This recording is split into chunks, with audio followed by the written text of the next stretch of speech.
My first book, Big Ideas for Small Businesses, will earn me more than £1 million. In fact, probably several million pounds. Um, it's not sold millions of copies. This is not Atomic Habits here. Um, you won't find this book in Waterstones. You won't find it in W.H. Smith's, the airport libraries, anything like that. Unless, of course, I've done some reverse shoplifting and I've put it on the shelves for you. Traditional book people, publishers, um, book agents, very sniffy about my book. Oh, it's a self-published. Oh dear, it's not done through the traditional publishing houses, and I'll be honest with you, it's not the greatest prose in the world. However, it's not that bad either, because I have sold tens of thousands of copies of this book. It's reviewed very, very well. It's, I think, had about 1,000 5-star reviews. Average rating 4.5, I believe, on Amazon, 4.7 on Audible. So my narration adds 2 points to this book. But crucially, it's helped people. It's helped hundreds of people who have read this book and followed the instructions. And those people will come into my world. And this book, along with my other books, is the best business card I could ever wish for, because people pay me £12.95 to read my business card. They then spend several hours reading my business card, and then they either completely self deselect and go, this guy is full of himself and I don't like him. And it's one review said, like if the Daily Star wrote business books. Don't like this guy.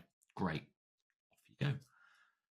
Or people message me saying, John, this is exactly what I need.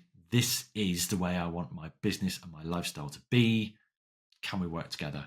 And that is where my several £1 million is coming from. It's not coming from book royalties.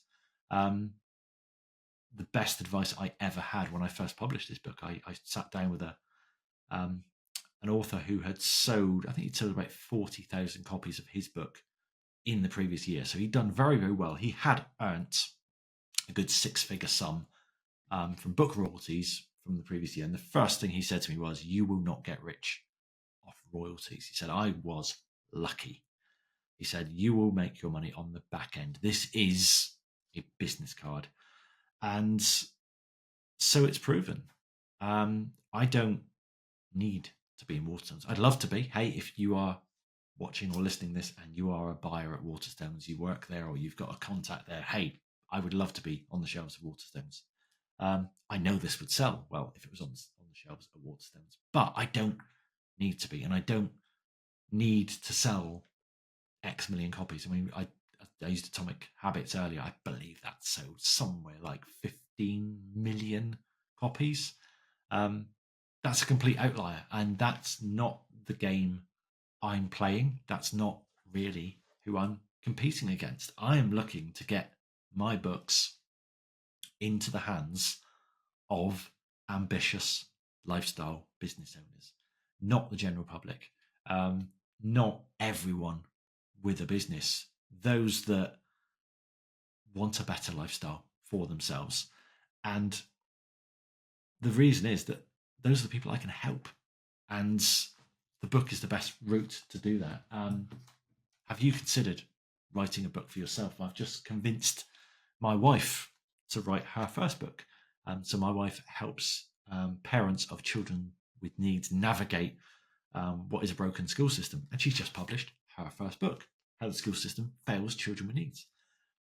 I'm holding a beta copy of this book here. No sooner had she announced that the book was coming that she started getting more inquiries from parents, just because suddenly she's an expert in her field. She's the authority on it because she's been there, seen it, and written the book on it.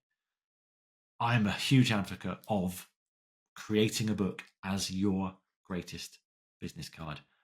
If you are interested in learning more on this, pick up my book, Evergreen Assets.